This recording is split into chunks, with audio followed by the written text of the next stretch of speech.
Queridos irmãos, hoje a igreja celebra a memória de São Caetano.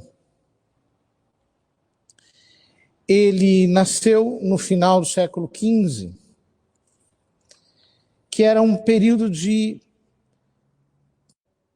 com todo o seu desfrute, seu amor aos prazeres, se fez sentir de um modo muito cruel sobre todos aqueles que ainda tinham um amor à santidade. Escândalos por todo lado, contra-exemplos por toda parte. O ambiente mesmo dentro da igreja era de bastante desorientação. E justamente São Caetano nasce ali. Ele é educado numa família muito católica, distinta, recebe sobretudo da sua mãe um impulso religioso muito intenso, mas como um homem de letras, como um homem muito estudado, ele logo foi chamado para ser diplomata durante o governo do Papa Júlio II, que não era propriamente um homem dos mais virtuosos. Mas São Caetano colabora com ele. É muito interessante ver isso. Como, de fato, São Caetano foi intermediário do Romano Pontífice num período de revolta. Quiseram emancipar o reino de Veneza e criar uma tensão com a igreja. Foi ele que conseguiu conciliar as partes e fazer com que se reconciliassem com a Santa Sé. E durante o tempo de Júlio II, de fato, ele conseguiu desenvolver um trabalho admirável. A tal ponto que quando Júlio II morre, ele começa a desenvolver o seu próprio trabalho apostólico. Ele pede ao Papa que lhe autorize a criar uma fundação de clérigos, uma sociedade de clérigos, que viveria a um modo apostólico, procuraria ter uma vida mais pura, mais ordenada, celebrar a liturgia com mais cuidado, procurariam especialmente cuidar da pregação, porque muitas pessoas se desviavam naqueles dias para doutrinas heréticas, e ao mesmo tempo tentariam reformar os costumes dos lugares onde eles estivessem, e como uma família sacerdotal, procurariam atender sobretudo aqueles que mais precisassem. E o Papa não apenas autorizou a criação daquela família religiosa, mas, mais do que isso, ele concedeu a essa família, que não queria ser uma congregação religiosa, eles queriam ser uma sociedade sacerdotal, uma sociedade de clérigos, concedeu a eles os mesmos privilégios que a Santa Sé tinha dado aos cônegos lateranenses. A Ordem dos Cônegos foi fundada por Santo Agostinho e também não era destinada ao clero religioso. Naqueles tempos havia apenas o chamado Ordo Canonicorum ou o Ordo Monasticum. O Ordo Monasticum era a regra dos monges. E o Ordo Canonicorum era a regra criada por Santo Agostinho para os sacerdotes diocesanos que viviam juntos e tinham uma vida espiritual mais intensa para poderem desenvolver o seu apostolado. Aos poucos, eles se foram tornando uma família religiosa. E, de fato, hoje são considerados religiosos mesmo, professam os conselhos evangélicos, os 3 votos de castidade, pobreza e obediência. São Caetano não queria isso inicialmente, mas a mentalidade da época era essa. Então, aquela família que ele estava criando foi configurada como uma congregação religiosa, e como foi fundada na cidade de Thiers, ou Chieti, em latim, aliás, em italiano, em latim se diz Teatrum, eles levam o nome de teatinos. Mas são, no fundo, cônegos regulares. E, efetivamente, aquilo cresceu consideravelmente.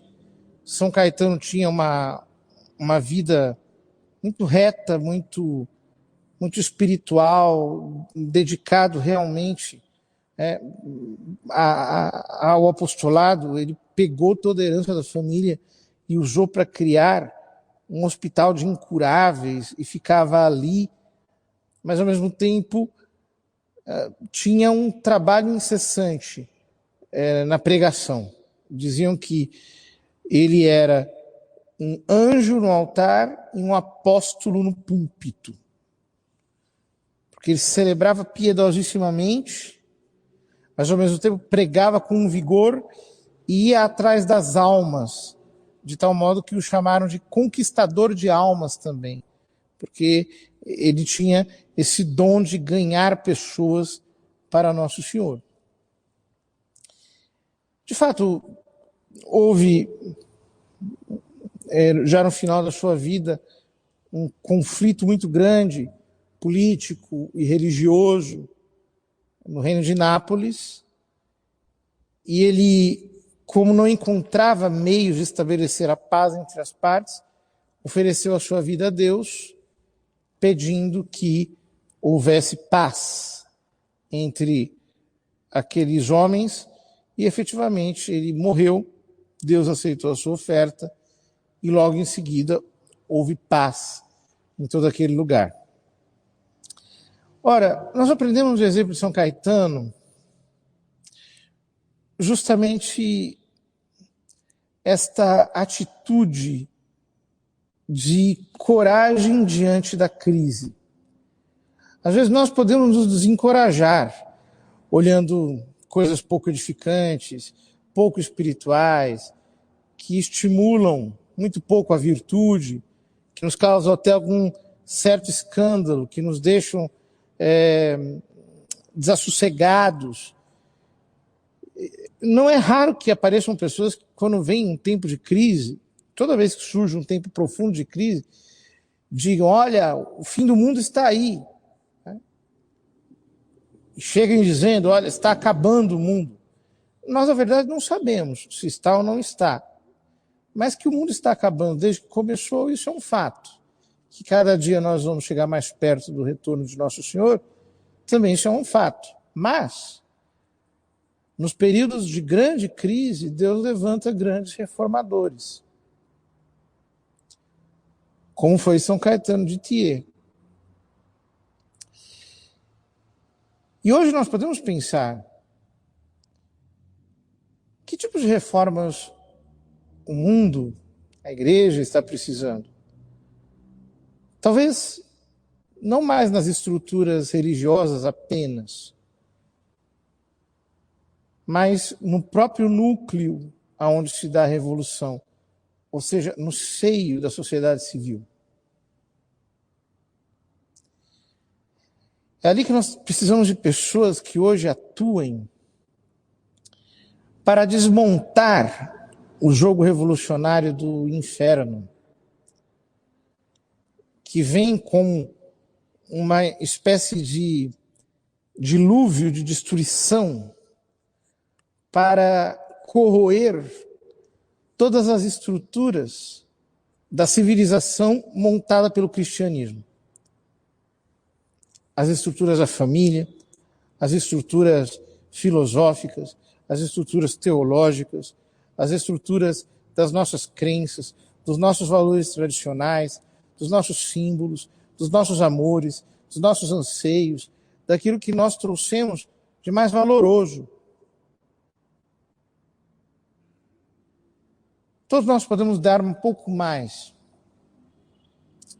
nesse esforço de criarmos uma barreira de contenção contra essa onda de contestação, de revolução, de desprezo, de ódio a Deus